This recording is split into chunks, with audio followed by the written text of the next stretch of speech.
Betty June came to our home that afternoon after school to find my sister. She wanted my sister to go with her to find flowers so she could take them to her teacher. And my sister Violet had gone home with somebody on the bus that afternoon and hadn't come home, so she left. And then the next thing I heard about it was that night there was a knock on the door, and the men were gathering to go out and look for them because they hadn't gone home. And then the next morning they found them.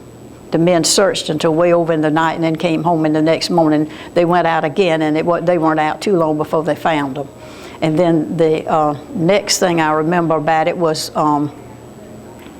going to church that Sunday night. This was on a Friday, and on Sunday night we went to church, and after church we walked around to the houses because at that time they brought the bodies back home, and went to the Benica home and went to the Timms home. And I remember seeing the little girls in the caskets, and their faces were black and blue where they'd been beaten in the face.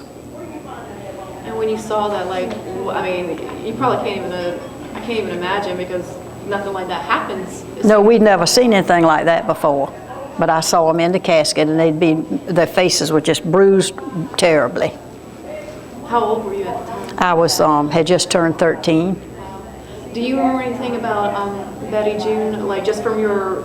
I remember seeing her at school and at church. She was a little ball of fire, I think, and she was a lot of fun. And she always had a good time. And I had seen the Stinney boy out at church with his cow. And he would bring the cow down there in the afternoons for the cow to eat the green grass there on the railroad tracks. And I was afraid of him. Because I don't know why, but I was afraid of him. We'd go down there to get water if we were out at the Robinson's house, and we'd go down to the church and get water.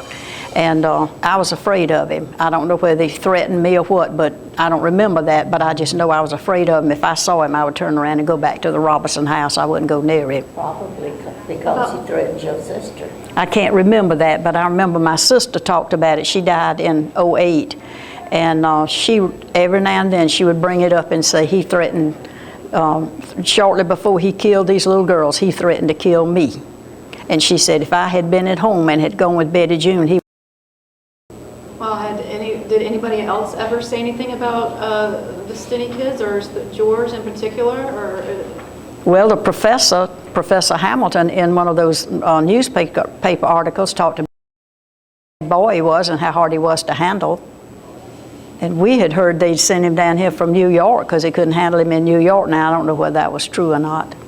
Yeah, because I didn't know if they were moved down here and then moved back, because I was trying to figure out I don't know. New Jersey after I don't know. Like, what do you remember about? Do you remember anything about like the search or people talking about it at the time? Like, oh yeah, and everybody, even the black people said knew that he killed the children. I mean, there was never any doubt about who killed them.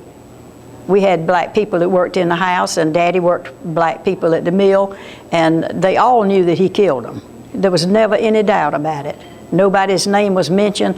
The first time I ever heard that somebody else was suspected of killing them was about 5 or 6 years ago. And did they say why they suspected him? No, it's just said that was a rumor, and that's about what happened. What do you make of it, like 70 years later, that now they're trying to get the ruling overturned? I think it's for publicity for that movie, and I think it's financial.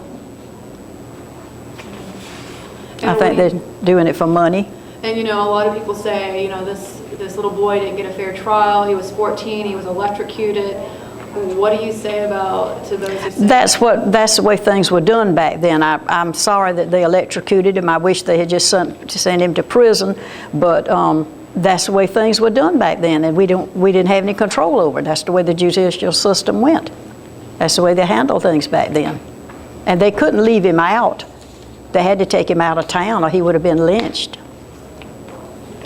What do you remember about Alcolu? Like, just that, you know, y'all said there. We had a real good school and a real good church, and everybody knew everybody, and we weren't afraid of anybody at that time. We weren't afraid of people. We slept with our doors unlatched. Even the screen doors were not latched. And I saw where there was this one interview with Mr. Mr. George Firestone, I believe, where he talked about the railroad tracks. The railroad, he's mistaken because Robert and I lived across a railroad track. The main street ran beside the railroad track, but there were streets. Hotel Street went across the track and went out into the country, and then the street I lived on is now called Spagna Road, and it crossed the railroad track and went on out into the country, and there were houses on that street, and there were houses on Hotel Street, and there was no such thing as the track separated the blacks from the white. That's fiction.